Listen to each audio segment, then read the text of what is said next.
Hey, I'm James from Smoking Head Barbecue, and one of the questions that I get most often is, James, which level should I install my heat deflectors? Now, one of the things I love is removing the question marks of what is going on inside this mystery once we close it all up. So armed with some cool tech, I'm gonna show you some really interesting differences of what happens based off of where and how you install your heat deflectors. Let's get into it. So in my quest to unravel the mystery of what's going on inside of our Kamado Joe so we can make better sense of this and use it to our advantage, I've already done a series of tests starting last year, first of all with my double indirect setup. So I already know, doing some tests comparing a direct setup versus a double indirect setup, that my active fire is twice as large with double indirect versus normal indirect. I also know, using the infrared camera, that I can see a significant change in the heat signature, confirming what I thought was going on, which is we're making the fire work harder, and that's transferring more of a clean burn smoke. I see this in burning more charcoal, I see it in burning more wood, and I also have the infrared data to show sort of how that heat is building up and working even harder inside our firebox, which explains why our fuel consumption is worse. And actually, that's a good thing. Fuel is flavor when it comes to barbecue. So that's not what I'm going to do today, but if you want to know more, since I've shared this across a number of videos, whether it's the Joe Jr. Series 1, 2, 3,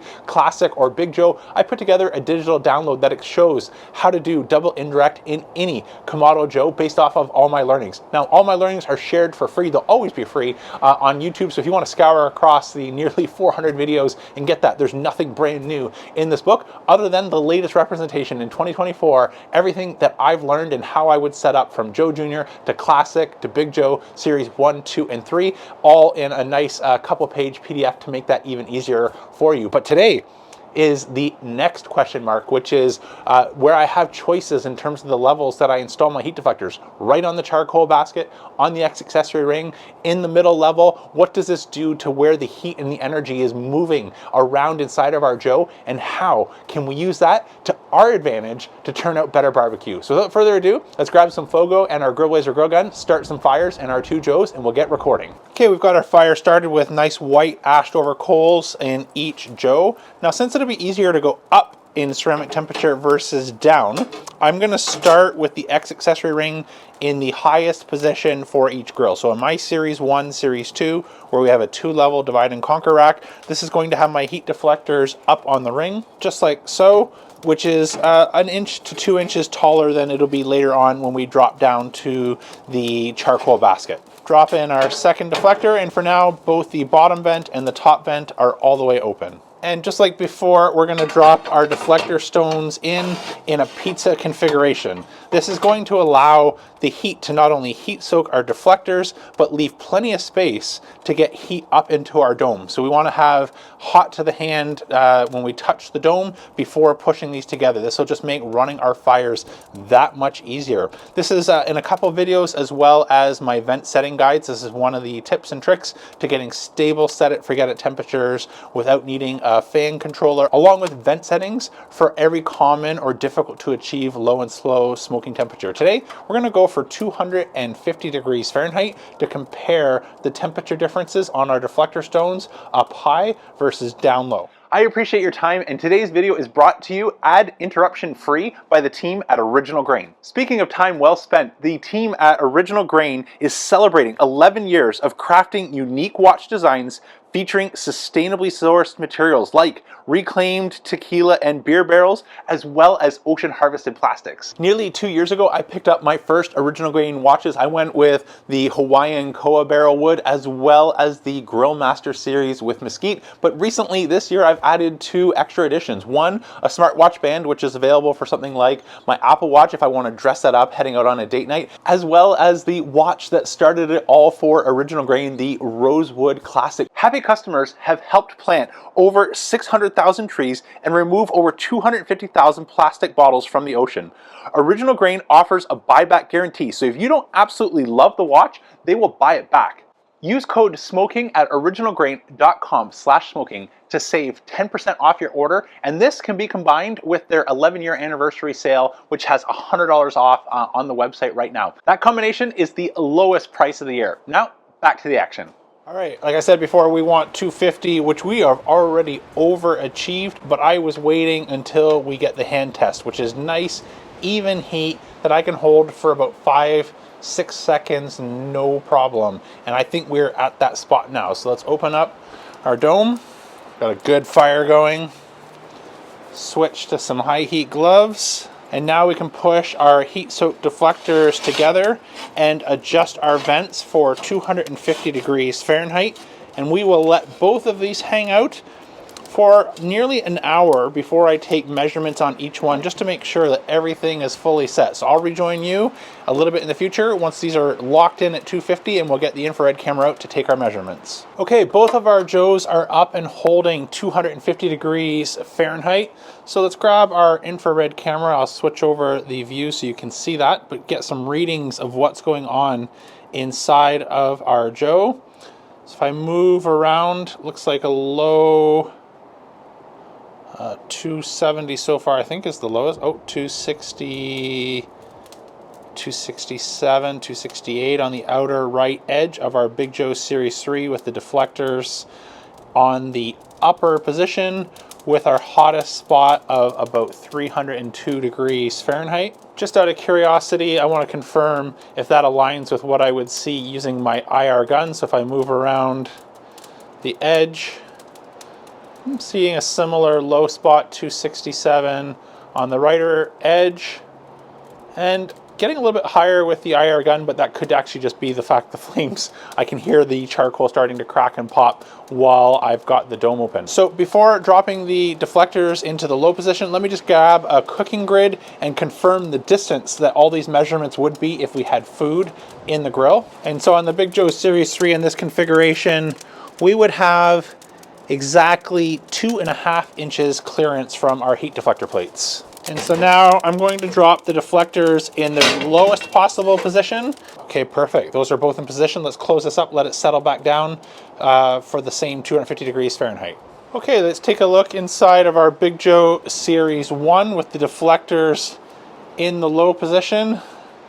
Start to take a look around our deflectors. I can actually see the shape of the X-ring that it's sitting on underneath, which is interesting. And that looks like a very uniform 302 degrees Fahrenheit.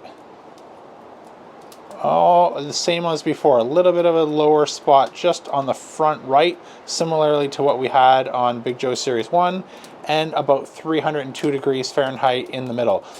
Nearly forgot to take the measurement, and we were very close. So at the upper position between the two, I think, I'll put it on the screen if I'm wrong, but I thought I said 2.5, and we are just a hair below 2.5 inches. So in the upper position, we're very close in both grills. Let's drop our grids down, let that stabilize again. Okay, it's been about another 30 minutes. Let's take a look again now that our deflectors are in the low position. So I can see a much larger hot spot than before. A little concerned why our temperature gauge isn't changing. Let me grab my IR gun. I wonder if that's not giving us a reading, because that looks much hotter. Oh yeah, look at that. We're getting 420, 430, 450, 449 degrees Fahrenheit. So I wonder if the cool weather, our temperature gauge has stopped working on this Filer 1, but what I can see is the visual of what's going on in terms of the heat signature on the outside of our Joe being pushed down, as well as a much hotter center spot. Let's go check on our Big Joe Series 3. Okay, still running along at 250 degrees. And so we are getting much smaller looking hot spot here, but again, for comparison's sake, since I think for whatever reason this is stuck at 302 degrees Fahrenheit, let's see where we are with our IR gun. A little bit hotter before, but now we're at 408 degrees Fahrenheit in the center. If I do a quick around the outside, sort of in the mid 320s range.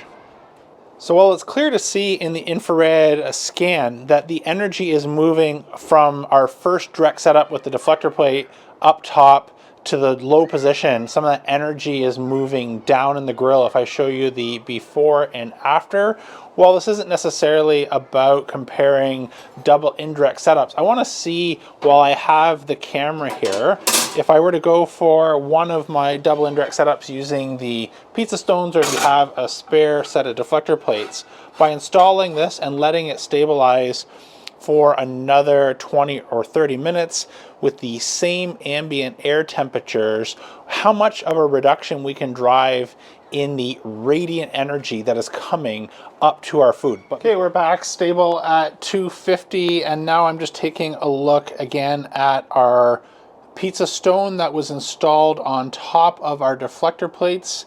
And for consistency, since I know that this Filer 1 was giving us a little bit of wonky temperature readings, I'll just do the same IR gun to see what we're getting with that air gap in terms of how much energy that reduces from the conduction energy that would be radiating up into the bottom of our food. And that looks like the highest that I saw, it flashed, there it is, 252. So about 200 degrees Fahrenheit less at the exact same temperature, with the grids in the exact same position after 30 minutes of letting that pizza stone absorb some energy. So the last thing that we'll do now is we'll move a deflector plate on the left position, sort of left, right, front to back versus sort of the front side, rear side, and just see what sort of energy differences we can notice in our dome. So interestingly enough, the infrared camera couldn't pick up a massive difference between what was going on with our outer ceramics based off of a left to right versus a front to back. So if you find yourself wrestling with that, I don't think you can pick the wrong answer. It may not exist. But as we saw, even where there were hot spots, the airflow in a Kamado naturally works its way front to back. So my default position, if I was going to do something like a live fire inside of my Kamado Joe, where I did a brisket or pioneered a wood-fired brisket in a Kamado Joe method a couple years ago, which even Aaron Franklin's adopted a similar method in his most recent book this past year, where you'd have a deflector stone and, or in my case, the soap stone at the back for the most protection from where the heat is going, and that provides nice access to your coal bed for being able to rotate in those little wood splits every 15 or 20 minutes or so for those small pieces of wood. But outside of left and right, I don't think there is such thing as a wrong answer. What I did learn, you always find something in these tests, and so what really stood out for me is the difference of the energy being absorbed where we install our deflectors between the high and the low position.